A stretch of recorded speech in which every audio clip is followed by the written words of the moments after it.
Services Division. Thank you so much for taking some of your time on a Thursday afternoon to join us today. We are already in May, believe it or not, and I know that you guys have lots on the go right now with your program, so I really do appreciate dedicating a good hour to spend with us today.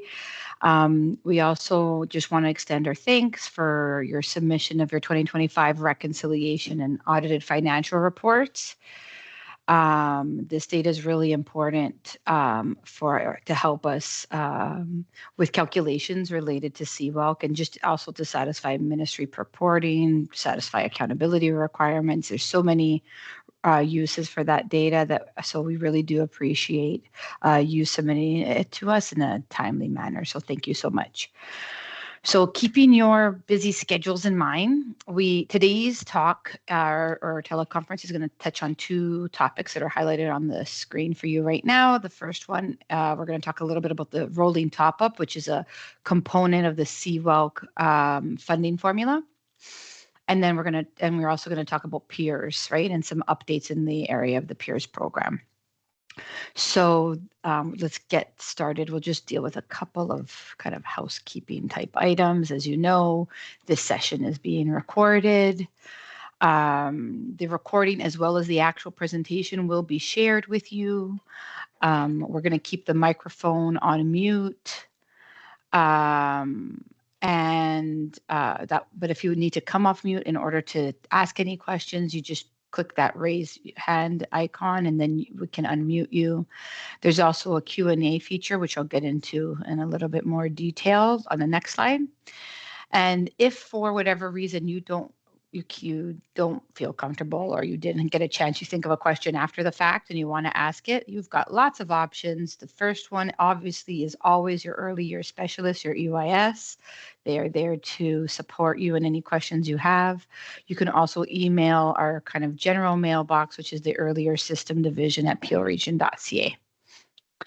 So how would you ask a question in the teleconference, what you may ask? So you first click that icon, that Q&A icon at the top. This does work better when you are accessing from, your computer as opposed to your phone.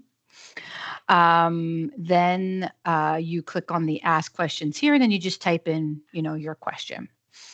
Then you might see on the side, I was going to ask that question. So there is another feature which is called the upvote button or like a thumbs up, right? Very social media-esque, right? And that helps us also get a handle on, look, 10 people, thumbs this up or upvoted it. That means this question is very common and maybe we need to communicate about it in a different way. So it does help us kind of see what are some of the more common questions of the sector right now. So we ask that you use the Q&A feature, and if you can, use that upvote button or that thumbs up button as well. So thank you. Okay, let's jump into the agenda for today. So we're going to start with the PIRS updates as well as like a mini Q&A sessions related to the PIRS presentation. Then we're going to have a little bit of a pause break because for the PIRS section update, everybody, all commercial operators in Peel are eligible or are going to be impacted by those updates. Where the rolling top-up component, you are only impacted if you are a provider who receives legacy or in 2025 or received growth top-up in 2025. So you don't necessarily need to stay for part 2 if those two circumstances aren't you. But we'll have a little pause there, just again in respecting everybody's time, and we'll remind folks about who part 2 is for and who can sign off if they'd like after part 1 of the agenda. So without further delay, I'm going to pass it along to Laura Sparling, who's going to take us to the PIRS updates. Thanks, Olivia. So good afternoon, everyone. I am Laura Sparling. I'm the manager of the Early Years Access and Inclusion team, and I'm going to take a few minutes to talk to you about a couple of different things. First is a new equitable access approach for PIRS. That specifically will pertain only to center-based providers 0 to 4. Then we're going to talk about just a reminder on the new and continuous placement processes. So those are existing, and that applies to everybody. And then finally, our new sociodemographic data collection, and that also applies to everyone. So some things are going to have a mixed application in terms of whether it applies to you or not. We're going to start with the equitable access approach, and this is a new approach, as I said, that we'll be using to assess authentic participation for peers for those childcare centers 0 to 4. Implementation is going to begin in July. And so we're going to go into the next slide where we're just a quick reminder, you're all familiar with the requirements related to authentic participation that are outlined in our service provider handbook and on the slide here. So that includes the requirement that all providers authentically participate in PIRS and comply with the Memorandum of Understanding. So that Memorandum of Understanding is in place to support access, inclusion, participation, and belonging for all children in childcare. So that's our baseline starting point.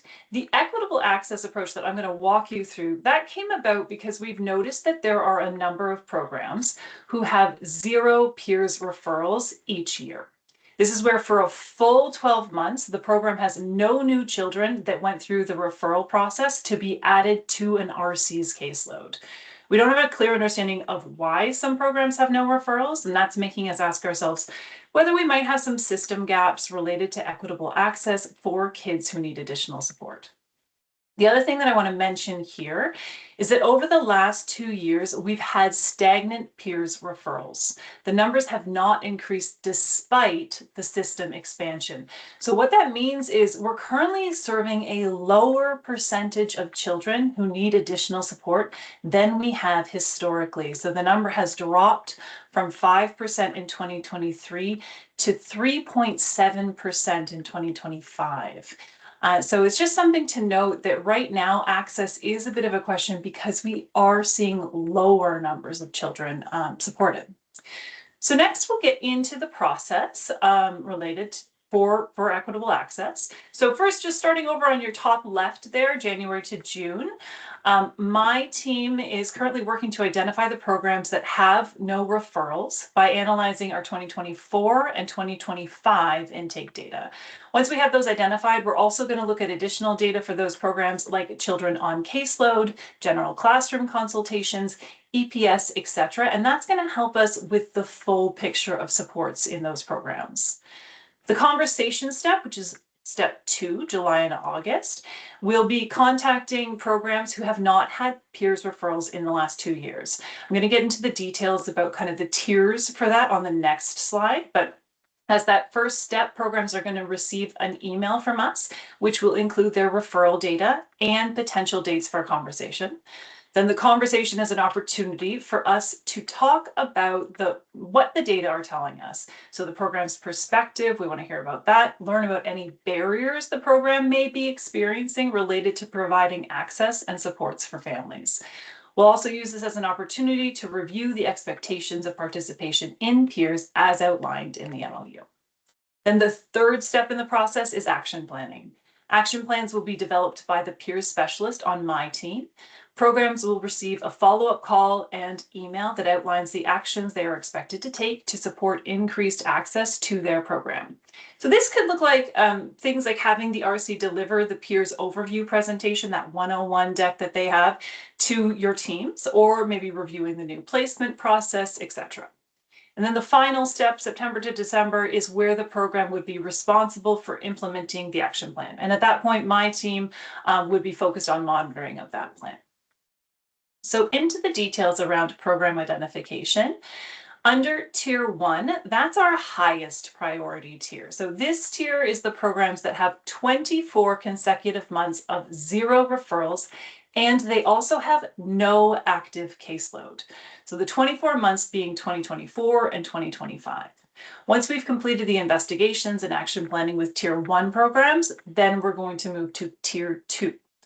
Tier 2 captures programs that have had 12 consecutive months of 0 referrals and also no active caseload. And for that, we're going to be looking at 2025 data exclusively. Then Tier 3, that's our lowest priority group because that includes programs who have had 0 referrals for 24 consecutive months. So again, 2024, 2025. but they do have children on caseload.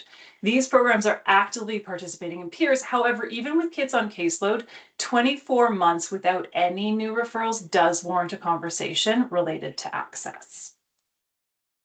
So then on to our next slide. What does this mean for you?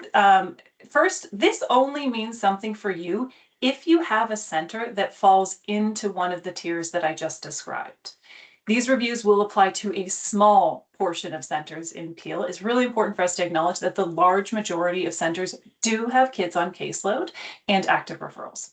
But I want to underline again that point that I made at the start, that we still are seeing that overall decrease in the percentage of children who need extra support being served through PIRS. So back to the next steps, July and August, as we discussed, that's when we'll coordinate time to with you to discuss. Then we'll have the investigation discussions themselves, and then you'll be expected to implement anything that comes through the action plans in that August to December period. This work, it's all part of our ongoing monitoring of PIRS, which is part of our continuous improvement cycle. So I know that's a lot of information, and we're going to get to Q's and A's, but next we're going to move into the continued placement process and the new placement process. You all know these are not new, but we did think it would be a good opportunity to remind you about these processes because they are key existing supports for access and peer. And the other thing is their implementation is an expectation of your participation in PIRS, and we do find gaps in how these are implemented in our system. So specifically, we see that in complaints from families. So when we get a complaint, we go through a conversation with the provider, make sure we understand all aspects, and we sometimes find, well, these processes weren't followed, and that was the gap. So let's just go into the new placement process here. Under the new placement process, when a family inquires about a space in your program and you aren't sure what that will look like or whether you can accommodate the placement, the expectation is that you follow this process to help you with your decision making. And you have to do that before you deny the child access to your program. We recognize that there are lots of reasons that you may not be able to accommodate a child's placement at the time it's being requested. So our expectation is that you engage the family in discussions to learn about their child, to support you in making your enrollment decision. You also need to engage your RC in a discussion to brainstorm ideas to support enrollment. And at the end of those steps, you determine that you're not currently able to accommodate the child's placement. The expectation is that you provide the family with the reason. You have to tell them why you can't place their child. And you also have to give them information so that they can continue to be supported in looking for care. It's really important to note the RCs do not provide direction on placement. They're there to help you brainstorm, but the decision is yours. And then if a parent submits a complaint about their being denied access to your program, for example, then during our investigation, we'll be asking questions around the new placement process to make sure that it was followed. If it was followed, then there wouldn't be any concerns around your authentic participation in PIRS, right? This is here to support you. I would also highlight, no, I've already highlighted that statement about RCs not providing direction. So we'll move on to the continued placement process. So the same goes for continued placement process. Expectation is that you follow the steps outlined in the continued placement process before terminating a child's care. So the difference between the two, new placement process is that for a child who's not yet enrolled, continued placement process for a child who is currently enrolled in your program. So similarly to the new placement process, if a complaint comes in from a family about a child's care being terminated, we're going to investigate the steps that were taken to try to maintain care. That's the goal. And that has to have happened before the placement was terminated. So after understanding the actions that took place, we'd then be able to determine your program's authentic participation in PIRS. And so what this looks like, again, actions with educators, you're collaborating as a team, looking at the environment, observations, putting those strategies in place, additional strategies in place. Actions with the family, good open discussions with the family about the strengths, needs, resources, observations. Look for that consent to speak with your RC where applicable. And then with your RC, you're having those brainstorming conversations, reviewing resources, and noting again, RCs don't provide direction on the continued placement either. So they give you support, they give you ideas, but the decision still remains in your hands. And then finally, same thing, if the placement can't be maintained, then you need to talk to the family about why, and you need to provide those resources like InfoPeel to support them in finding their next care. So those are those two. Again, those are both things that you should be familiar with, but wanted to remind everybody about them. So we'll move on to our last topic, which is new. It's sociodemographic data. And for this is work that we've been doing, and you can go to the next slide, Alicia, thanks. You all know that we've been working, last year we worked with SMD Consulting to do a DEI review of our system, and that included the review of PIRS policies. So we looked at our own policies, our own processes, and specifically we looked at PIRS. And as part of that review, SMD recommended that we add the collection of sociodemographic data into our PIRS intake process. Collecting sociodemographic data, it's important because it will help us better understand the families we're serving. So who are we serving? It will also help us identify potential service gaps or barriers, and then we can use that data to inform our service planning and program improvements.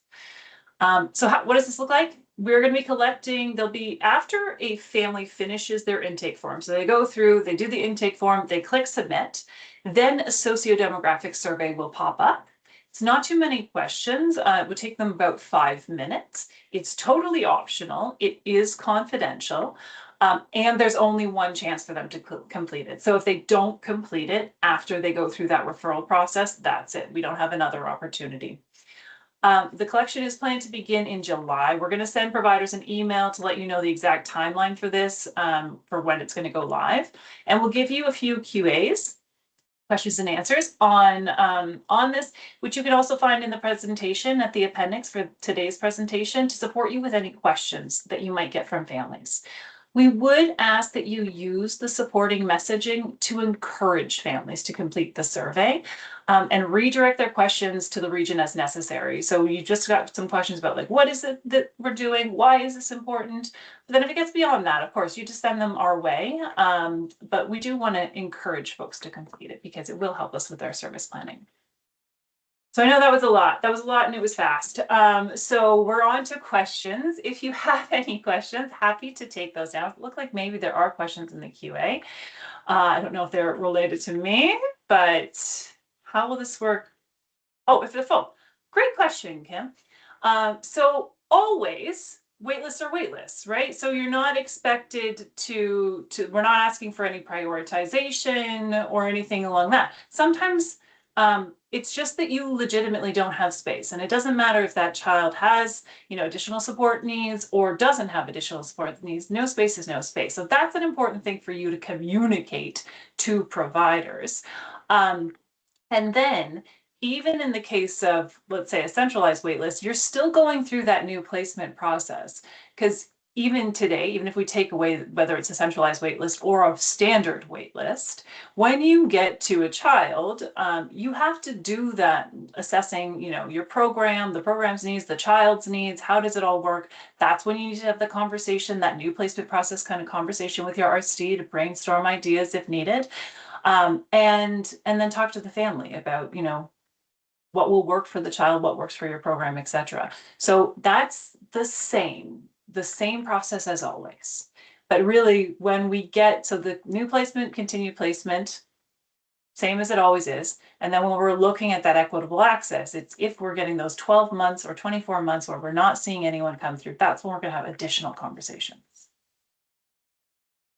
Thanks, Kimberly. Laura. And just to be clear, I'm not sure if everyone has access to the chat. The question was, if you have a large waiting list or under the new if there is a central waiting list system, how will this work? So I think everything is always a conversation. And then Kimberly did make a comment just as well. Many families are hesitant to admit any concerns. So that could be kind of some of the reasons as your team's having those conversations. Yes, absolutely. Absolutely. Thanks, Kimberly. Did see a hand. Alyssa, go ahead. Yeah, go ahead. So one challenge that I've found in terms of, the new placement process is that sometimes our reason for not being able to support them is, we have other high needs in the room. Teachers are already verging on burnout.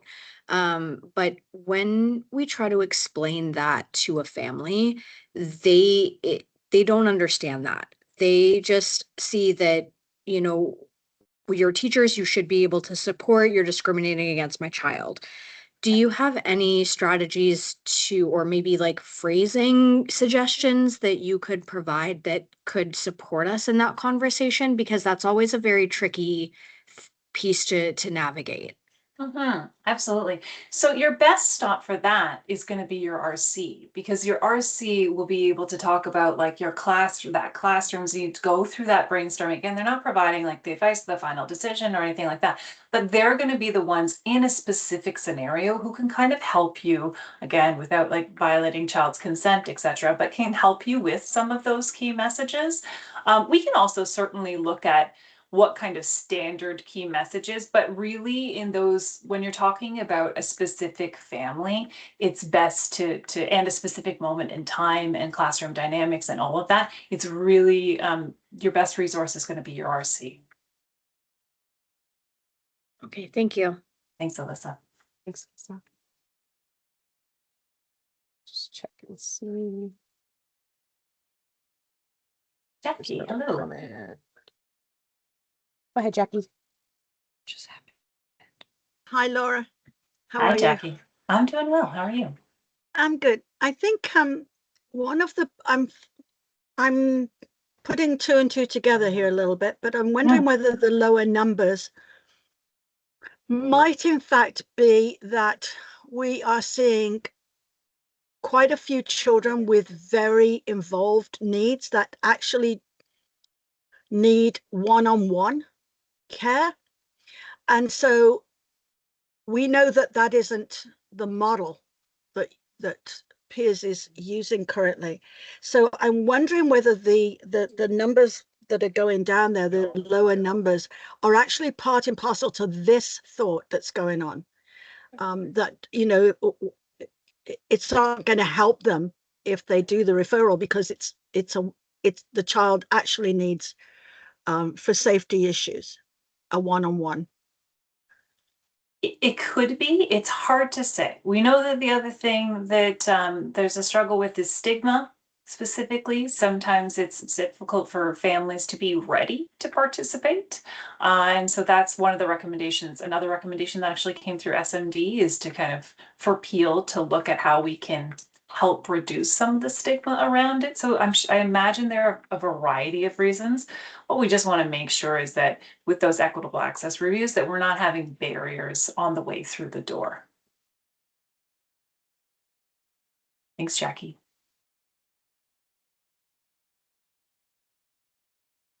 We don't see any other questions, Laura.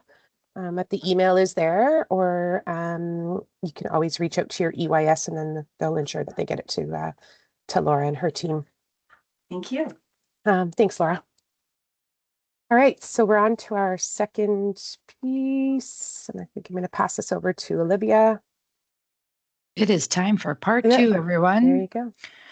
So before we roll into the rolling top up, and part two, I just want to remind folks, so I'm visualizing your budget categories in Gov Grants.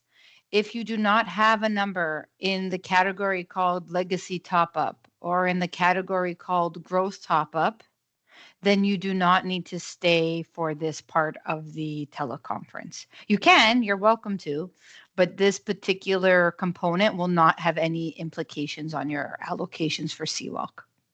So again, in order to kind of for this to apply to you, it's going to be, you need to have received legacy top up or growth top up in 2025. So thank you. So it's a little bit of a pause.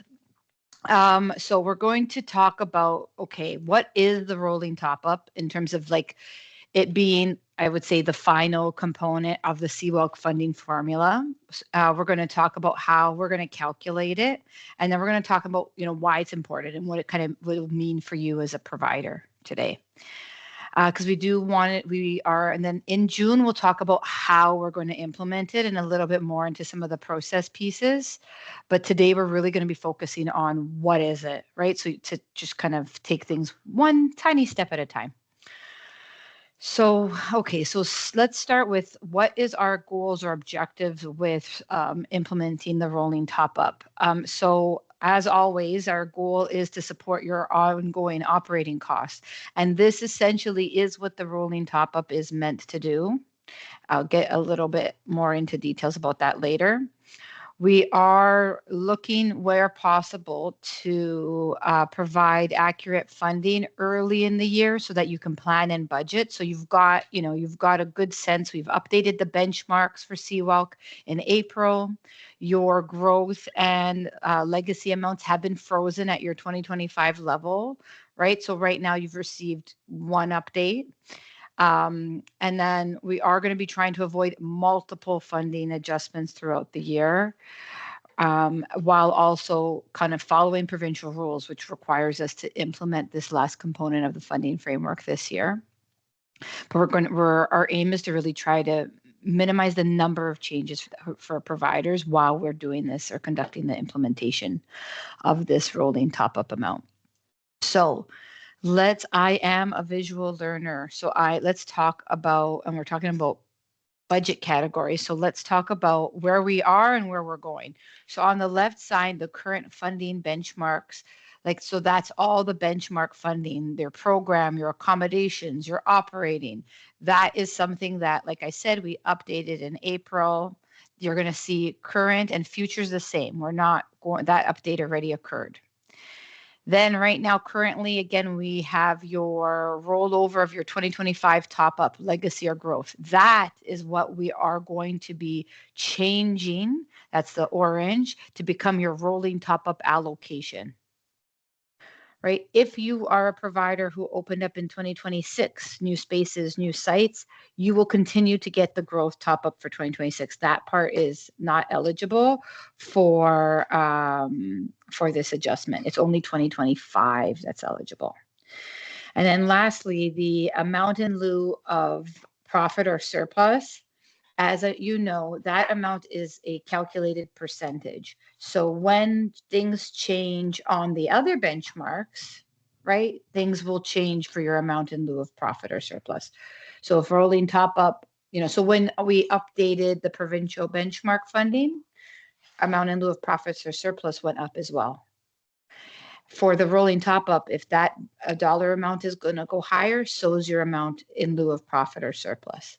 If that rolling top up amount goes a bit lower, so will your amount in lieu of profit or surplus, because it's a percentage. So it kind of moves with your allocation. Okay, so I've said this before, but I will just reiterate. So who's eligible for this update? So you are eligible for this update if you received legacy or growth top-ups in 2025. Those are the people who will be affected. It's about 50% of the sites in Peel who are eligible for this. Maybe a little bit more with the growth, I'd say, but it's a good chunk of the system that is going to be impacted by this adjustment. Okay, so what is the rolling top-up? So essentially, and we're going to be answering this in a few different ways to appeal to all different types of learners.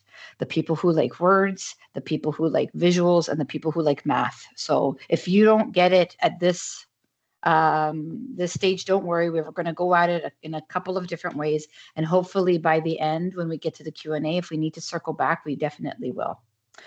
So the rolling top-up, essentially at a high level, turns your the gap between what your eligible expenses and your benchmark into a percentage.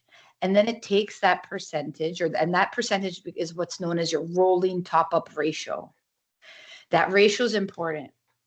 That ratio does not change. That becomes essentially locked into your individual site this year. But again, that ratio is a percentage. So as your benchmark changes, then the dollar value associated with that percentage will also change. So then so at a high level, the rolling top-up turns that gap into a percentage, and that difference is what is between, again, the benchmark allocation and your actual costs, right? The important thing to kind of note here is that so right now you're going to continue to get your legacy and your growth top-ups while we are transitioning into the rolling top-up. Eventually one will replace the other, but until you won't get any adjustments until we are ready to replace your legacy and growth with the rolling top-up. Okay. Next slide. Okay, why is it important? So essentially, the rolling top-up supports your costs above the benchmark.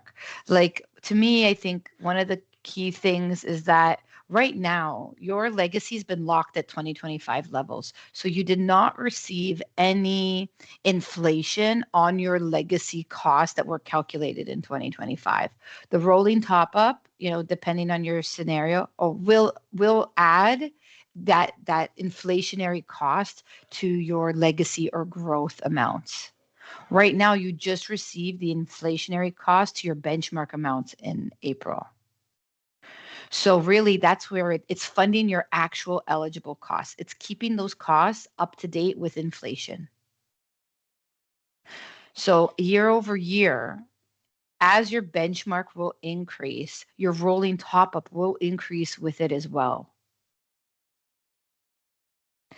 And because you know what your ratio, because the ratio is going to be calculated, it'll allow you to predict kind of what your funding is going to be, in 2027, in 2028. You'll have to make some assumptions about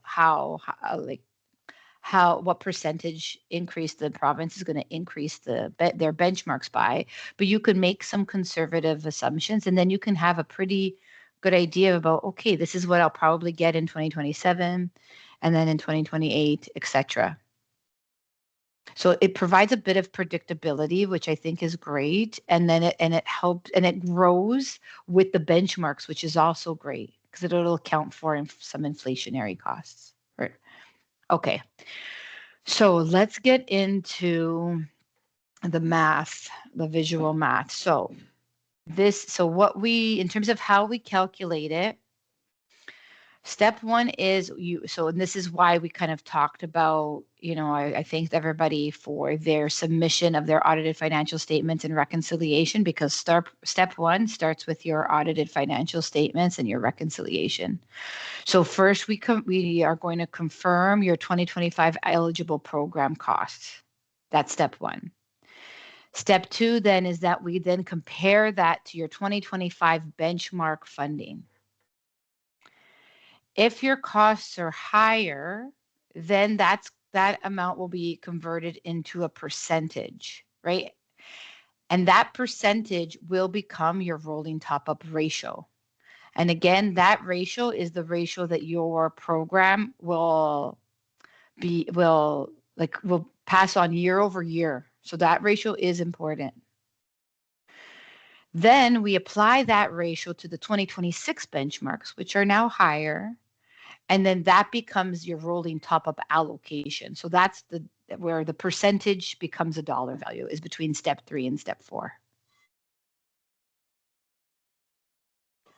So now we're going to go to, again, so same thing, but now this is more in a, mathematical, division multiplication kind of way instead of steps. But I'm pretty much repeating myself, but doing it in a different way. So again, we're going to take your actual 2025 program costs. We're going to subtract your benchmark allocation.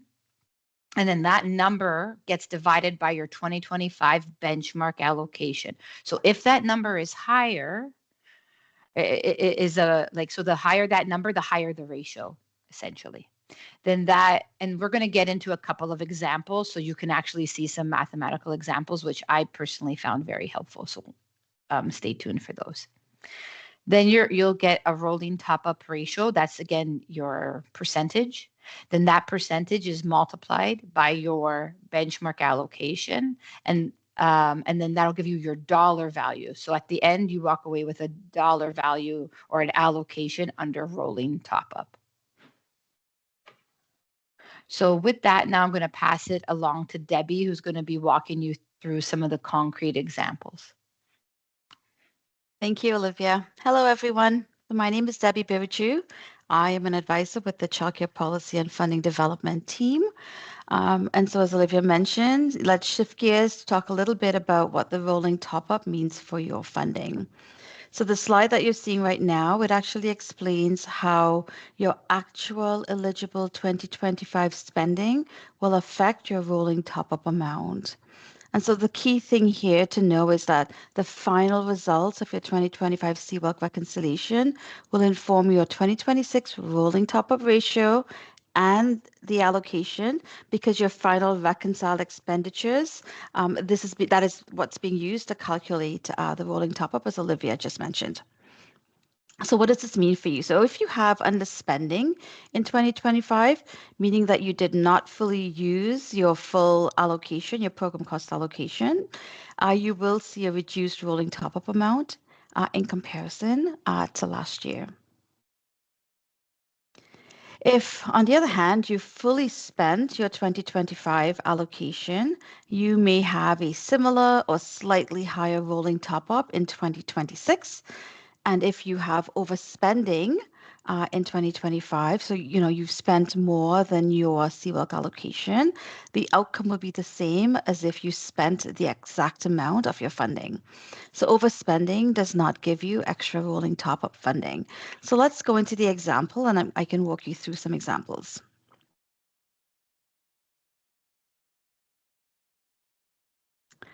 So this example shows how the rolling top-up ratio works for providers who spent their funding in 2025. So you spent, this provider spent all of their program cost allocation.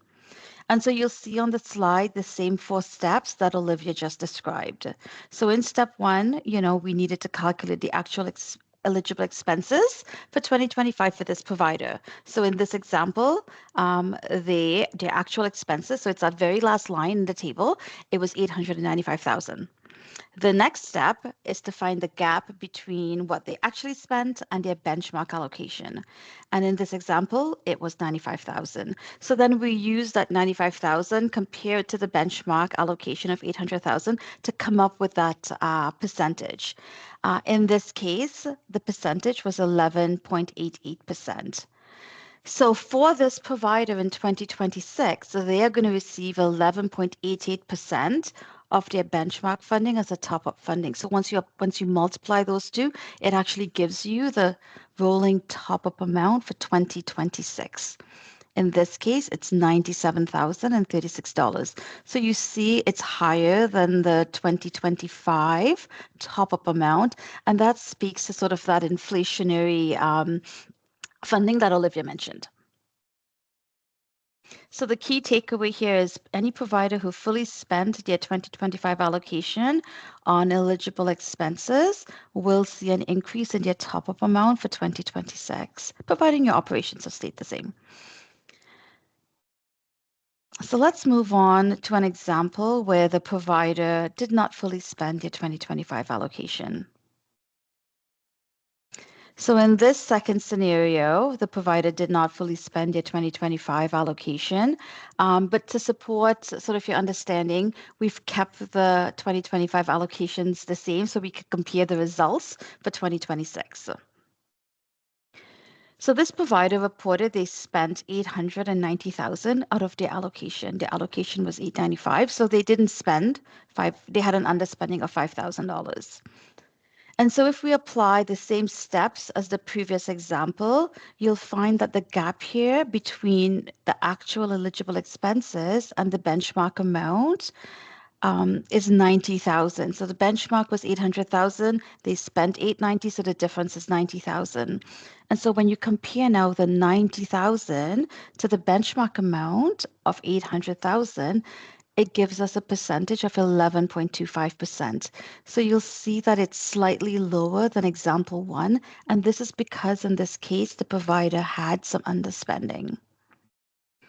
And so finally, when we calculate the 2026 rolling top-up amount, you'll see that it's a total of $91,890. And so that amount is actually lower than their 2025 top-up. And this is because the provider did not fully spend their allocation. And so the inflation amount is based on what the provider actually spent on eligible expenses.